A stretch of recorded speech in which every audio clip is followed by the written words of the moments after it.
Yan guys, isang good morning.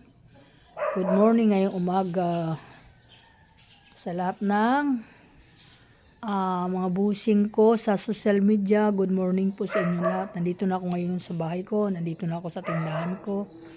To, medyo tinanghali magbukas. Nakapasarap po ang tulog. Yan. Titinda na naman si Nanay Linda. Yan, asawa ko maya-maya alis na yan. Ito nakaready na yung kanyang daladala. Yan.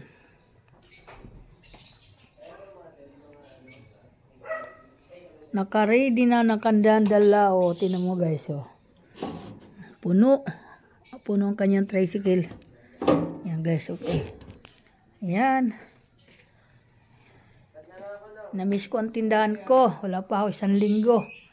4 na araw lang ako. Yan. Another vlog. Another umaga na maganda na naman ngayon. Sarap ng tulog ko. Nakapagkape na po ako ngayon. Yan, diyan mga guys, ang mga sibuyas ko napakalalaki. Mahilig kasi ako sa sibuyas, lalo na pag nagluluto ako. Yan, kasi magluluto ako ng bulalo. Bulalo po, kasi bumili ako sa Tagaytay kahapon ng mga baka. Ang gaganda ng baka nila dun, sariwang-sariwa. Grabe, dami kong biniling karne. Kasi pinasalubungan ko yung aking anak.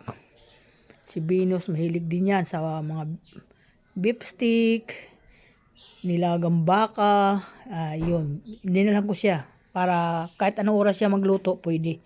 Eh ako, alam mo naman ako, yung napakatipid kong tao. Kaya, inista ko muna yung aking uulamin sa ref kasi pwede naman kami bumili muna sa mga bilihan ng ulam kasi 3 lang naman kaming kumakain. Yan mga guys. Okay, welcome to my vlog. Yan. Napakabuti ng Panginoon sa amin. Nakarating kami ng ligtas at walang aberya. Napakaganda ng biyahe. Maganda naman kasi mag-drive yung aming kasama-sama lagi. Yan. Minsan may nervyos, minsan naman wala. Eh, alam mo naman ako, nervyoso. Kaya, ganyan. Ugali ko talaga yun. Kapag mabilis ang takbo, Emilito, mukhang mabilis ang takbo mo Hindi, mahina lang yun. Kasi okay naman, alam naman niya kahit bilisan naman niya ng takbo, alam niya yung kanyang sistema kasi halos araw-araw ginagamit niya sa sasakyan. Yan, thank you so much sa lahat mga guys. Yan. Hindi mo na ako mamimili dahil marami pa naman akong paninda, punong-puno pa ako. Yan, tingnan mo itong aking salamin na sinira ng manggagawa.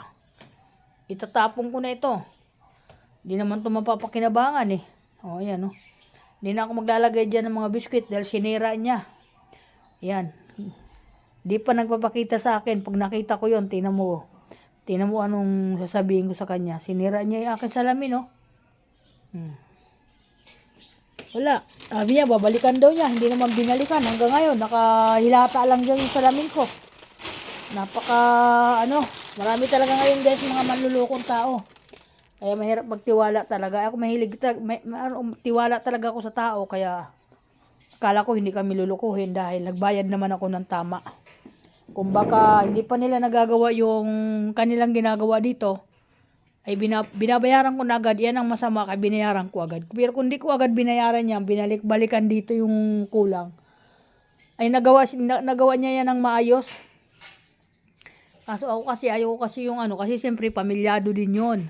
Kumakain din yon, kaya binigay ko na agad yung bayad para magastos nila yung bayad sa kanya. Pero guys, ito lang, bintana lang to. Yung pinagawa ko sa kanya, ayan. Tapos, dinagdag niya itong salamin. Ayan.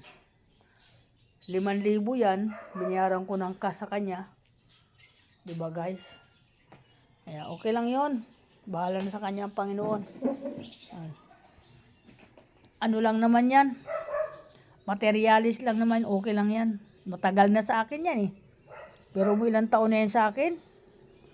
Masakit din sa akin mawala yan kasi yan, mas matanda pa yan sa apo kong panganay. Ganun po ako umalaga ng gamit. Tapos sinira lang ng loko. Ganun po yun. Kaya magpapagawa pa sana ako. Marami pa ako ipapagawa ilang lababo pa yung ano, yung dito sa paupahan ko, papagawa ko sana yung lababo. Problema, ako magpapagawa sa kanya, manluloko. O, di ba? Mahirap na magpagawa sa ganun. At least nasubukan mo siya sa maliit na bagay. Kumbaga yun lang. Kasi doon, ang singil niya sa akin, medyo malaki-laki. O, dito lang sa maliit na bagay, di na niya nagawa ng maayos eh.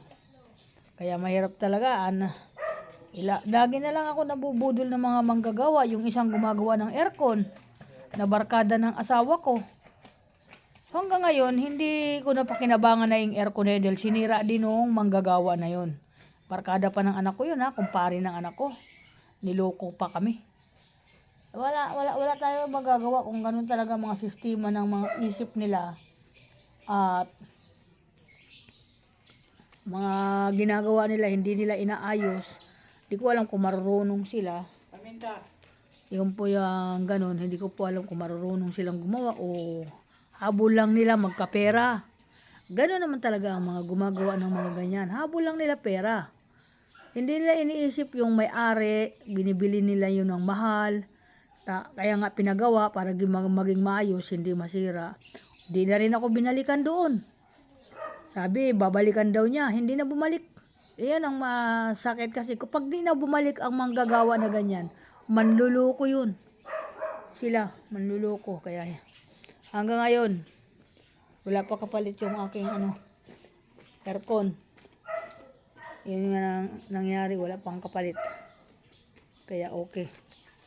Okay lang yun. Manloko sila lang na manloko. Sila rin naman na mapuputukan nun. Hindi naman ako. Sila naman niloloko.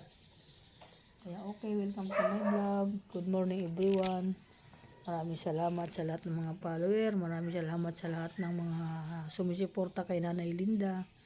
Thank you so much sa inyo. Bye-bye. Good morning.